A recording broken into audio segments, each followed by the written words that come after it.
السلام علیکم دوستو، آپ سے گزارش ہے کہ ہمارے اس چینل کو سبسکرائب کریں، ویڈیو کو لائک کریں، شیئر کریں اور بیل آئیکن پر ضرور کلک کریں تاکہ ہماری ویڈیوز باقاعدگی سے آپ کے پاس پہنچتی رہیں۔ شکریہ۔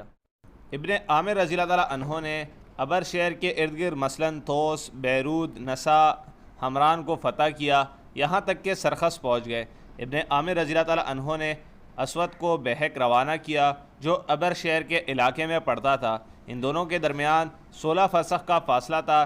انہوں نے اسے فتح کر لیا اور خود اسود نے جام شہادت نوش کر لیا۔ آپ بڑے دیندار اور صالح تھے۔ عبداللہ بن عامر رضی اللہ تعالیٰ عنہ کے احساب عبداللہ بن عامر رضی اللہ تعالیٰ عنہ کو جب بصرہ سے کوچ کرنا پڑا تو آپ کہتے تھے کہ مجھے عراق کی کسی چیز پر اتنا افسوس نہیں جس قدر مجھے ہواجر کی پیاس، موزنوں کے جواب اور اسود جیسے دوستوں کا افسوس ہے۔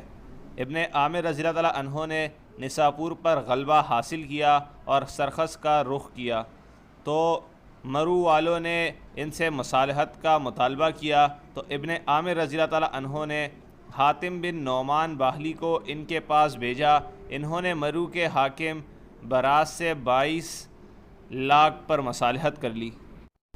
32 ہجری میں امیر المؤمنین عثمان بن عفان رضی اللہ تعالیٰ عنہ نے سعید بن العاص رضی اللہ تعالیٰ عنہ کو لکھا کہ سلمان کو باب پر چڑھائی کے لیے روانہ کرو، اور عبد الرحمن بن ربیعہ کو جو باب پر مقرر تھے لکھا، لوگ تک چکے ہیں لہٰذا رک جاؤ، آگے نہ بڑھو اور مسلمانوں کو جکم میں مت ڈالو، مجھے خوف ہے کہ کہیں وہ آزمائش میں مبتلا نہ ہو جائیں۔ لیکن اس چیز نے عبد الرحمن کو ان کے عزم سے نہ روکا، وہ بلنجر پر حملہ کرنے سے رک نہیں سکتے تھے، چنانچہ انہوں نے عثمان رضی اللہ تعالیٰ عنہ کی خلافت کے 90 سال بلنجر پر حملہ کر دیا اور وہاں پہنچ کر اس کا محاصرہ کر لیا اور اس پر منجنیق اور پتھر برسانے کے آلات نصب کر دیے۔ جو بھی اس سے قریب ہوتا یا تو اس کو زخمی کر دیتے یا قتل کر دیتے۔ پھر ایک دن ترکوں نے بلنجر والوں سے گٹھ جوڑ کیا، بلنجر کے لوگ نکلے اور ان کے ساتھ ترک بھی آ کر مل گئے اور قتال کیا۔ عبد الرحمن بن ربیعہ نے، جن کو ذوالنور کے لقب سے یاد کیا جاتا تھا، جام شہادت نوش کر لیا اور مسلمان شکست خوردہ ہو گئے اور میدان کو چھوڑ دیا۔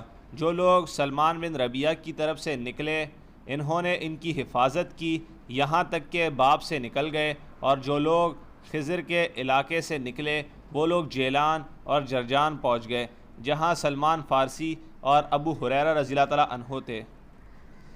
عثمان رضی اللہ تعالیٰ عنہ کی خلافت میں اہل کوفہ کئی سال تک بلنجر پر حملہ کرتے رہے، نہ تو کوئی عورت ان کی بیوہ ہوئی اور نہ ان حملوں کی وجہ سے کوئی بچہ یتیم ہوا، یہاں تک کہ خلافت عثمانی کی 90 سال حملے سے 2 روز قبل یزید بن معاویہ نے خواب دیکھا کہ ایک انتہائی خوبصورت ہرن ان کے خیمے کے پاس لایا گیا۔ ایسا خوبصورت ہرن انہوں نے کبھی نہیں دیکھا تھا۔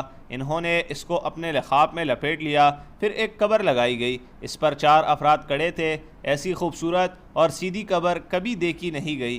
پھر اس ہرن کو اس میں دفن کر دیا گیا۔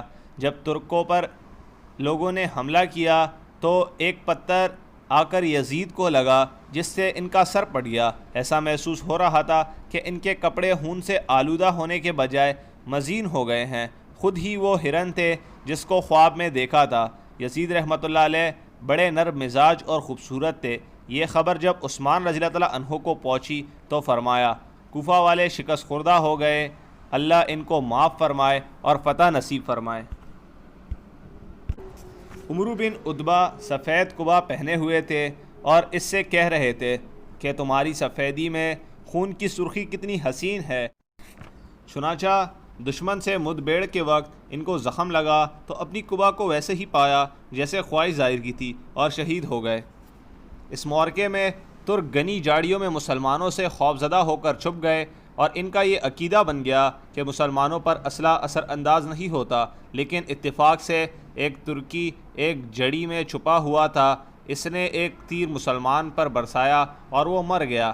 اس نے اپنی قوم کو آواز دی کہ یہ لوگ بھی ویسے ہی مرتے ہیں جیسے تم مرتے ہو، لہٰذا تم ان سے خوف کیوں کھاتے ہو؟ اس سے ترک مسلمانوں پر جری ہو گئے اور اپنی پناہ گاہوں سے نکل کر ان پر حملہ کر دیا اور گمسان کی جنگ ہوئی۔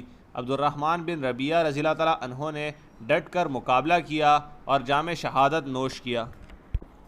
دوسری روایت میں ہے کہ جب عبد الرحمن بن ربیعہ رضی اللہ تعالیٰ عنہ نے جام شہادت نوش کر لیا تو ان کے بھائی سلمان بن ربیعہ باہلی رضی اللہ تعالیٰ عنہ نے پرچم سنبھالا اور جم کر قتال کیا۔ ایک آواز دینے والے نے آواز دی، آل سلمان صبر کرو۔ یہ آواز سن کر سلمان رضی اللہ تعالیٰ عنہ نے فرمایا، کیا بے صبری دیکھ رہے ہو؟ پھر بعد ازیں کہ اپنے بھائی عبد الرحمن بن ربیعہ کو بلنجر کے مضافات میں دفن کیا، سلمان رضی اللہ تعالیٰ عنہ ابو ہریرہ رضی اللہ تعالیٰ عنہ کے ساتھ باقی ماندہ فوج لے کر میدان قتال سے نکلتے ہوئے جیلان کے علاقے سے ہوتے ہوئے جرجان پہنچ گئے۔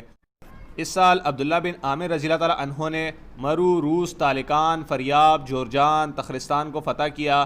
آپ نے اخنب بن قیس کو مرو اور روس روانہ کیا۔ آپ نے وہاں پہنچ کر ان کا محاصرہ کر لیا۔ وہ آپ کے مقابلے کے لیے نکلے لیکن مسلمانوں نے انہیں شکست دے کر ان کے قلعے کی طرف لوٹنے پر مجبور کر دیا۔ وہ اپنے قلعے پر چڑھ گئے اور کہا، عرب کے لوگوں، ہم تمہیں جیسا دیکھ رہے ہیں تمہارے بارے میں کبھی ایسا سوچا نہیں تھا جیسا ہم تمہیں دیکھ رہے ہیں۔ اگر ہم تمہیں ایسا سمجھتے تو کیفیت کچھ اور ہی ہوتی، لہٰذا تم ہمیں موقع دو تاکہ آج ہم غور و فکر کر سکیں اور آپ لوگ اپنے معسکر میں لوٹ جائیں۔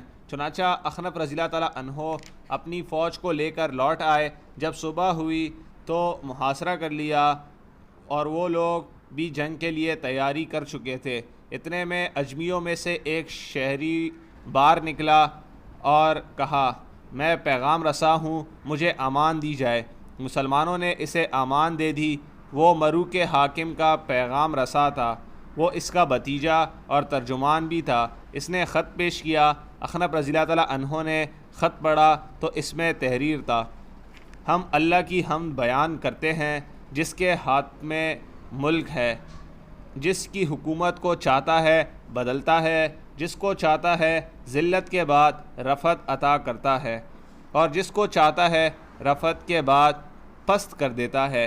آپ حضرات سے مصالحت کی طرف میں اس لیے بڑھ رہا ہوں کیونکہ میرے دادا مسلمان ہو چکے تھے اور آپ کے رسول کی کرامت و منزلت کا انہوں نے مشاہدہ کیا تھا، لہٰذا آپ حضرات کو خوش آمدید کہتا ہوں اور آپ کو ایک دوسرے کے درمیان مصالحت کی دعوت دیتا ہوں۔ میں سالانہ آپ کو 60,000 درہم حراج ٹیکس ادا کروں گا، بشرطیہ کہ شہنشاہ کسریٰ نے جو جاگیر میرے بڑے دادا کو دی تھی وہ مجھ سے نہ چھینی جائے، کیونکہ انہوں نے اس سام کو مار ڈالا تھا جس نے بہت سے لوگوں کو ڈس لیا تھا اور امن و ربط کے راستے کو روک دیا تھا۔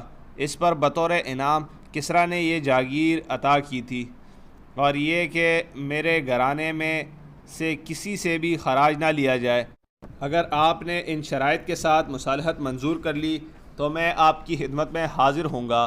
میں نے آپ کے پاس بھتیجے ماہک کو بھیجا ہے تاکہ وہ آپ سے معاہدہ طے کر لے۔ اس کے جواب میں احنف رضی اللہ تعالیٰ عنہ نے خط تحریر کیا اور فرمایا، بسم اللہ الرحمن الرحیم، امیر جیش صخر بن قیس کی طرف سے بازان حاکم مرو، روز اور اس کے ساتھی فوجی افسران اور اعاجم کے نام، اس پر سلام جو ہدایت کی پیروی کرے، ایمان لائے اور تقوی اختیار کرے۔ اما بعد، یقیناً تمہارا بھتیجا ماہک میرے پاس آیا، تمہاری خیرخواہی میں کوئی کسر اٹھانی نہ رکھی، تمہارا خط پہنچایا اور میں نے اس کو اپنے ساتھی مسلمانوں پر پیش کیا۔ میں اور وہ تمہارے سلسلے میں برابر ہیں۔ ہم نے تمہاری اس پیشکش کو قبول کر لیا ہے کہ تم اپنے کاشتکاروں، کسانوں اور اس زمین کا خراج ادا کرو جو ظالم کسریٰ نے تمہارے بڑے دادا کو دی تھی۔ دوستو، آج کی قسط کو یہیں پر اختتام پذیر کرتے ہیں۔ اگلی ملاقات میں پھر یہاں سے حاضر ہوں گے، تب تک کے لیے اللہ نگہبان۔